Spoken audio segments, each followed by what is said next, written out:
Successful meetings and ultimately successful collaborations are about people, first and foremost. When you can't have everybody in the same room with you, it's important to be able to see them, to be able to interact with them, along with the information that you're working on. The only way that we could make it happen every day is to use GoToMeeting.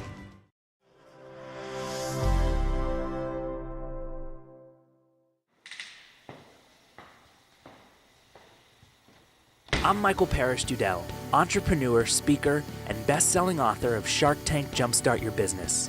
This is a show about discovery, about showcasing the next generation of business and media influencers. It's new, it's now, it's the next crop.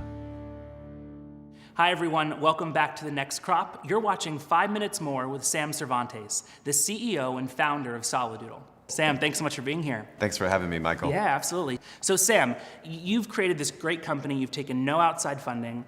Tell me about what it means today, in today's world, to bootstrap a company, and what you think is the one thing you can do to be a successful bootstrapper. It's difficult to bootstrap a company. To me, bootstrapping means taking little or no outside funding, or in my case, a small amount of my own funding, my life savings, and using that money, very little money, to grow a small company into a big enterprise. And the key to bootstrapping is reinvesting the profits. You make a little bit of money on your first round of products, your first prototype, your first production run, your first small production run, and you use those profits to reinvest back into the company in tooling and new products and inventory and hiring people to make your next product. So what's interesting is that I see a lot of tech companies that from right out of the gate, they want to get funding. They say, I'm going to start this company, we want to raise $1 million. And maybe it's an app or something that doesn't require any hardware. And I always think that's so silly to give away equity so soon. Do you feel like, you have a hardware product, so I could understand even from your case taking money. Do you feel like too many people try to get that outside funding? Do you think that's a mistake to go after an investor right away? I think different companies and different teams require different things. For example, for myself, I had not only the technical side, but also the business side. So I had a lot of the expertise required to get to a prototype and then get that prototype into pre-production and then production. Some other teams might not have some of the expertise they need, so they might have to go out and buy it. And so that's where the funding would come into play.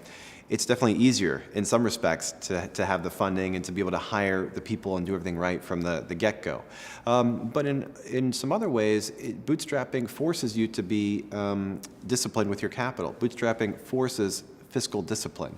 And that, along the way, you learn how to be conservative with cash. You learn the right things to invest in, the wrong things to invest in. So bootstrapping comes with its own kind of set of learning, and bootstrapping is very valuable in its own sense. So I'm curious, a lot of people who've bootstrapped or started a company at a very young age have worked with a co-founder. They've found somebody who they want to sort of go on the journey with. You're not a co-founder. You're a founder with a capital F. Was that on purpose? Did you make the decision to do this on your own? Or did you ever think, hey, maybe I want to get somebody on board with me who's going to help me develop this? It's a lot of responsibility. It is a lot of responsibility. Different companies take different approaches, and different types of products and services require different approaches. I think what's necessary in almost any startup is you have the sales and business component, and then you also have the technical execution component.